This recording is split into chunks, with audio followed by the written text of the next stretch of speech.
Hola clase, welcome to Spanish class, bienvenidos, and hope you're having a good day so far. Yesterday you watched two separate videos. One was on ser and its conjugations, and one was on estar and its conjugations. And the funky thing about these two verbs is they both mean to be. And while that sounds a little crazy to us at first, we have learned a little bit about when we use ser versus when we use estar. So what I'm going to do today is quickly just refresh your memory about what the conjugations of each of those verbs are. And then we're going to really focus on when to use one versus the other. I'll even teach you a song about when to use ser versus estar. And then we're going to practice it like we will have to on your test and on your semester exam and etc. So let's go ahead and get started. This is nothing new. These conjugations are something that we learned yesterday. Hopefully you are getting the hang of these so far. So let's quickly review them. Please repeat after me. Yo soy is I am. You are is tú eres.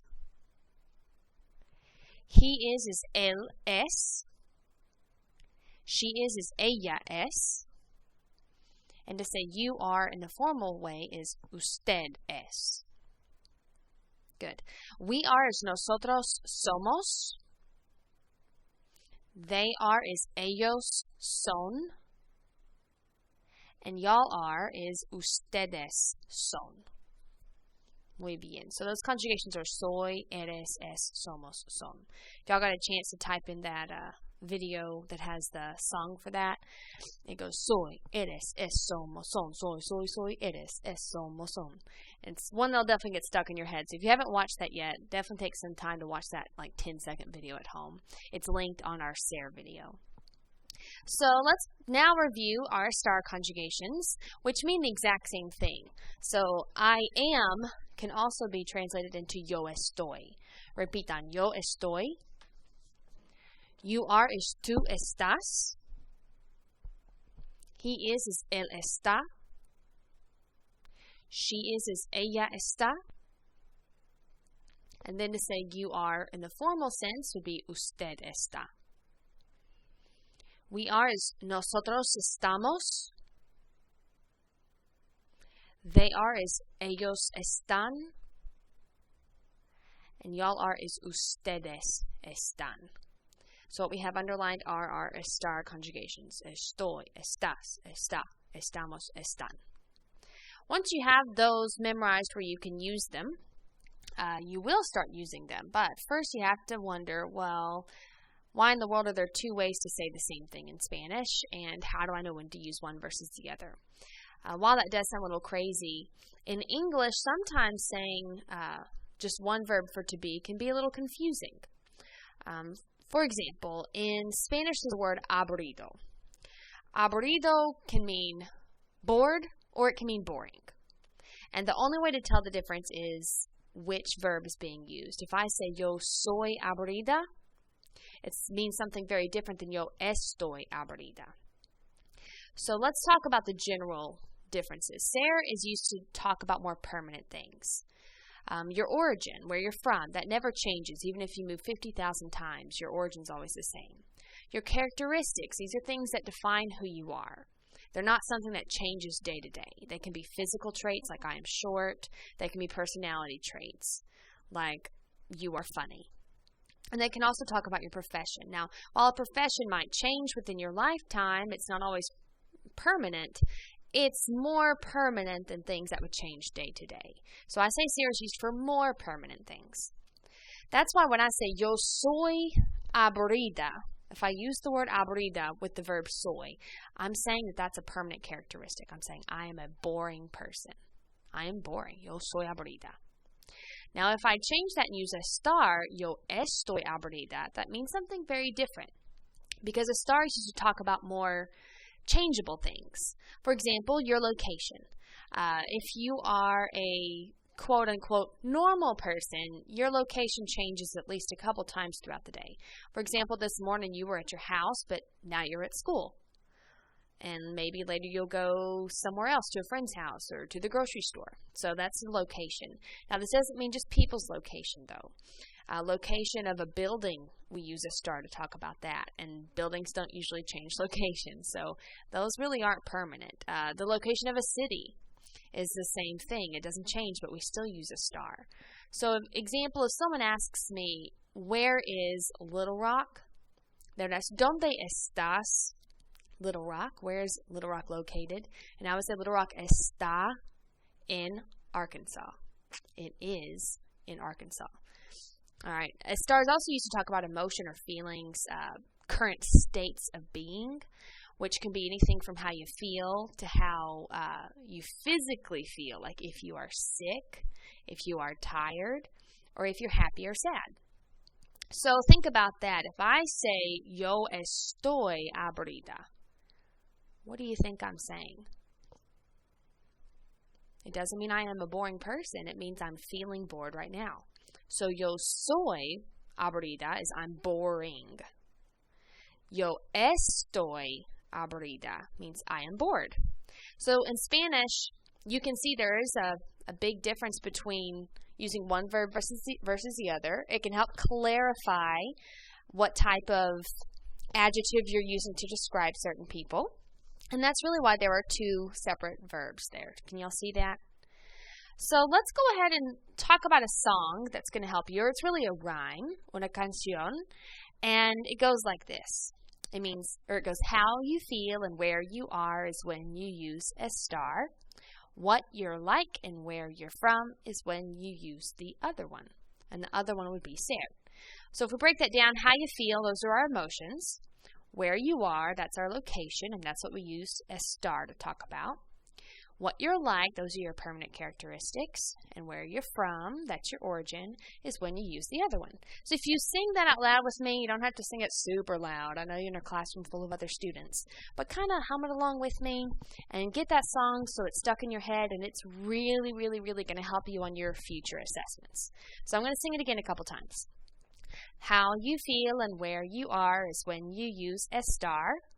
What you're like and where you're from is when you use the other one. Let's do it once more. How you feel and where you are is when you use estar. What you're like and where you're from is when you use the other one. Got it? You can always come back and listen again if you need to. So let's put all this in place. This is something you're going to have to be able to do on our unit test. And again, you're going to have to do it when we do our semester exam, but more than just on tests, this is something you have to know how to do if you're going to communicate well in Spanish. So this is the way I'm going to bring you through these. We're going to take this step by step together. Let's read the sentence first. First off, our title means let's practice, vamos a practicar. And number one says, yo blank en la clase de español. So that means I blank in the class of Spanish. Now, we're probably talking about location here. I am in Spanish class. That's what we want to say. So which verb do we use to talk about location or where we are? It is estar. How you feel and where you are is when you use estar. Very good. So how do you conjugate estar in the yo form? Yo estoy. You got it. Very good. Let's do the other one. Number two. Tu blank muy atlético. Muy atlético means very athletic. So we're trying to say you are very athletic. Now, athletic is not a feeling that changes from day to day. Athletic is more of a characteristic of someone. So if we're talking about how someone is on the inside, their characteristics, do we use ser or estar? What you're like and where you're from is when you use the other one. We would use ser. So how do you conjugate ser in the tu form? Eres. Tu eres. Soy. Eres. Es. Somos. Son. All right, number three. Ella es bonita. Bonita means pretty. This is more of a permanent characteristic. So again, we're going to use ser. So how do we conjugate ser in the ella form? Soy, eres, es. You got it. All right, next up, number four. Nosotros blank de los Estados Unidos. We blank from the United States. So we're trying to say we are from the United States. Now, the word de is a big clue here. De means from. So you know when you see that word de that we are talking about origin. I'm not saying that I am in the United States.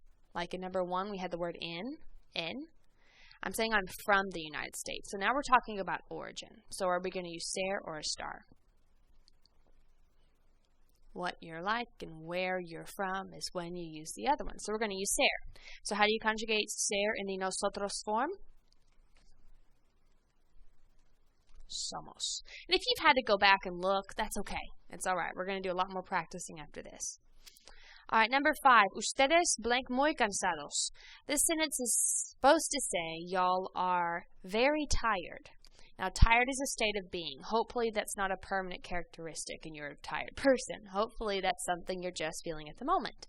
So if we want to say y'all are feeling tired, we want to use estar because we're talking about states of being. So how do you conjugate estar in the ustedes form to say y'all are? Están. And there is an accent mark over the A here. It's just not going to let me put it in there. So I apologize. Pretend there's an accent mark. Number 6. Ellos blank muy buenos médicos. This means they are very good medical doctors. Médico is another term for like a medical doctor person. So that's more of a profession. So do we use ser or estar? Ser. And how do you conjugate it in the ellos form? It's the same as conjugating it in the ustedes form. Soy, eres, es, somos, son. Son is correct. 7, you do this one by yourself. We actually talked about this one earlier. I gave you the easy one. All right, we have Elena blank muy aburrida. So, aburrida, remember, can mean bored or boring. So which one would we put? Elena es muy aburrida or Elena está muy aburrida? What do you think? If you said it could be either or it depends, you are absolutely right. If we say Elena es, then we're saying she is very boring as a person. That's her character.